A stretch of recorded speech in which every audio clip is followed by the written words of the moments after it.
Hi, welcome to another episode of Rational Nuggets. I'm going to take some time today to dig deep on Texas because they are one of the national hotspots. I am concerned about people not understanding really what's happening on the ground in Texas. The good news is the Texas Department of State Health Services website allows people to download the raw data in the form of an Excel spreadsheet so that we can then analyze the data ourselves instead of being limited to what the website offers for representing the data. And what I'm going to do is I'm not going to show you fancy charts. I'm going to show you the raw data and then discuss that data with you. Let's dive right into it and check out the data. This is the most up-to-date data that we have available, downloaded from the official website, and this is the Texas case count data Excel spreadsheet. Let's start by reviewing risk. This data was downloaded just this morning from the Texas State Department of Health website. Nothing is modified in the data. This is the raw data they provide, but I did add this calculation down here, and we can see about 21% of cases in Texas are people over age 60. We switch over now to the confirmed fatalities, and that same group, those over age 60, make up over 83% of fatalities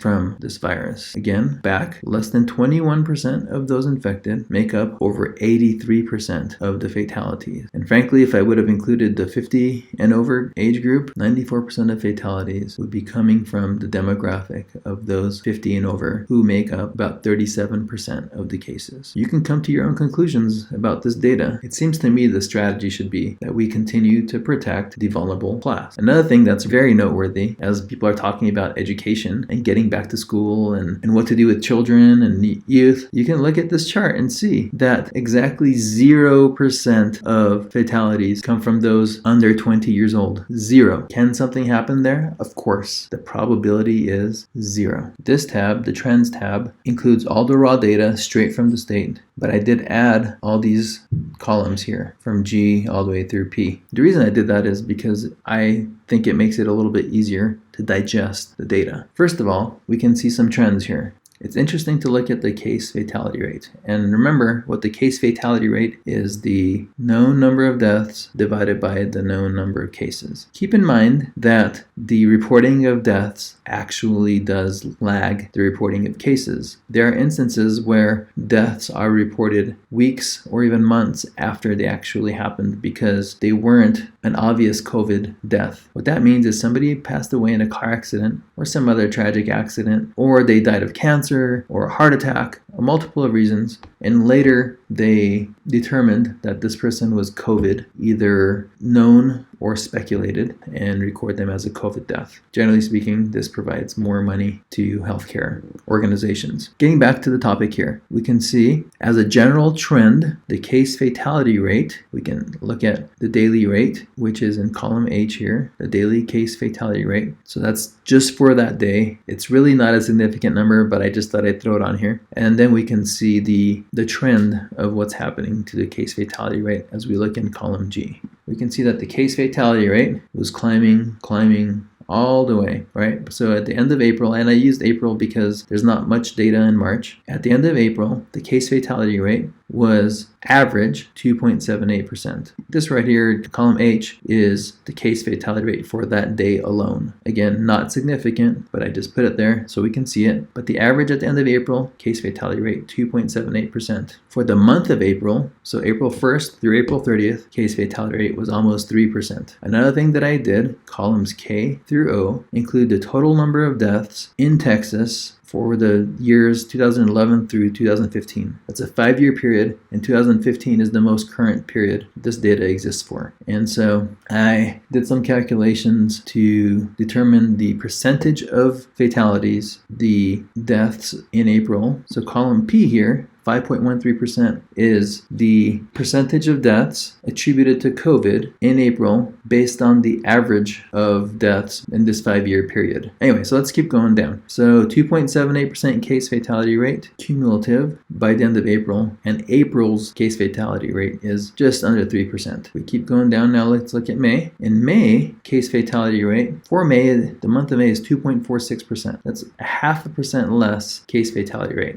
attributed to better testing and probably better care, as well as improvement of protecting the vulnerable class. And we can see the daily case fatality rates will go down. Also, we can see that the percentage of fatalities with COVID against the average of this 5-year period, 2011 through 2015, is 6%. For the month of June, the case fatality rate was 0.79%, right? So that's a drastic reduction from almost 2.5% in May to 0.79% in June. It's a great improvement, and we can see some of these daily case fatality rates are dramatically lower. Even our cumulative case fatality rate by the end of June is at a pretty good decreased rate of 1.5%. And our June COVID fatalities make up 5.34% of total average death. Something happened in July. I can't tell you what it is, but it's very peculiar. The case fatality rate from July so far is trending up 0.93%. This data does not make sense. Why would that happen? The number of deaths in July to date, and we're only just over halfway through July, have relatively speaking skyrocketed. I'm talking about COVID deaths. So in the month of June, we had 752 COVID deaths, whereas in the month of July to date, we have over 1,200 COVID deaths. This is an anomaly in the data. It doesn't follow the trend for these values to be going up. I'm not here to interpret the data. I'm just simply sharing the data with you. There definitely is something that needs to be investigated. Also, it's probably important to not ignore this data here. Hospitalizations in Texas, and you can see that in the chart on the website. Hospitalizations have certainly been going up, and there were some very steep increases happening in hospitalizations. And look, it's not abnormal for hospitalizations to go up to get back to a normal level, because with the lockdowns